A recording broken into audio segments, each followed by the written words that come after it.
रेलिया से अइले सैया बढ़े परेशानिया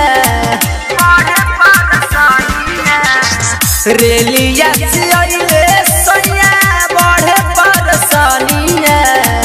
रेलिया से अइले सैया बढ़े परेशानिया रातुए से सैया जी के चढ़ता है पानिया रातुए से राजा जी के चढ़ता है पानिया श्वेता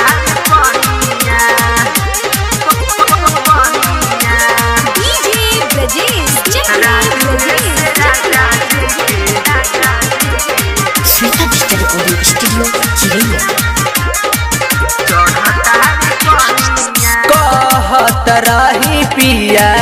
लागे न जिया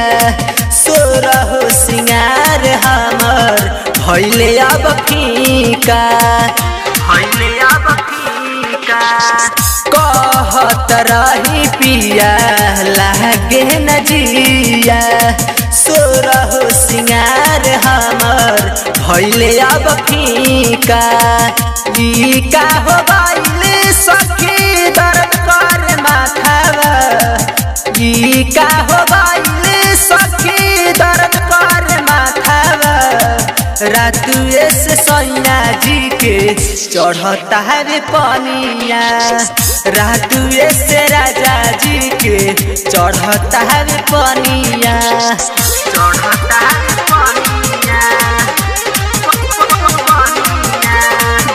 डिजिटल ऑडियो स्टूडियो चिरैया। राइटर बेदर्दी सुनील सुर जाई हाल बा गाड़ी लेके आव सलामू आई सहन बात बा राइटर बेदर्दी सुनील सुर जाई हाल बा गाड़ी लेके आव सलामू आई सहन बात बा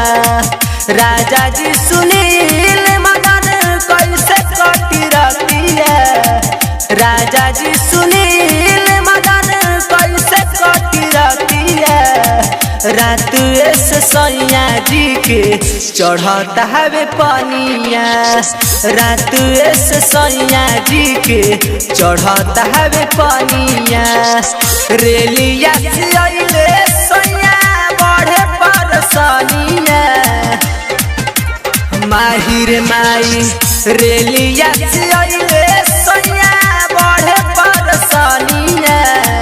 रेलिया से अइले सैया बढ़े परेशानिया रातुए से सैया जी के चढ़ता है पानिया रातुए से राजा जी के चढ़ता है पानिया।